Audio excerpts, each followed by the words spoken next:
Welcome back to Energy and Cleaning and Life Hacks. Do you have a foggy headlight that you cannot seem to get cleaned from your car wash or from regular commercial window cleaners? I have a solution here for you today. Get yourself a damp sponge and then some toothpaste. You really can use any kind of toothpaste. I'll tell you why this works here so well in just a second. Removes up to 90% of surface stains, starts whitening after one brush. Oh yeah, baby. Maybe you have a lot of bug guts that you are dealing with from travel. I know we have tons of those here in the Midwest. I'm not going to use the rough side of the sponge. I want to use the soft side. Why? Because the toothpaste works so well all on its own.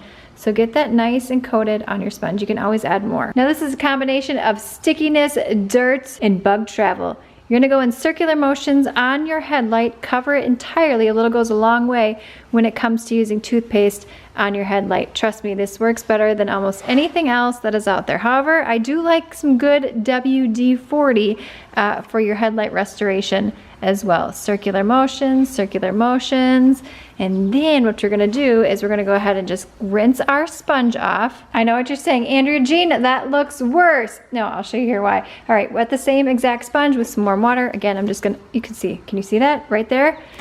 Clear as a whistle. You're gonna wipe it down, get any of those extra bug guts that you could not get off, and look at how nice this is looking right here. You may need to wet your sponge a couple times depending upon how much toothpaste you put on it, and then I just like to take a regular towel right here and clean it all away like so. Now if you have some left over on your sponge, you can actually use it to clean a ton of different things around your house, especially your sink. And why, my friend? Because it contains baking soda, plus those little crystals in there has sort of a slightly abrasive effect without damaging anything. But I love using toothpaste in my sink as well. Leave the toothpaste on your headlight for a little while longer, especially if you've been having a tough time cleaning off your headlights with traditional products. This works every time. Amazing. Click the video on screen now if you want to learn some additional car tricks and life hacks. Thumbs up, subscribe, and I will see you, my friend, in the next one.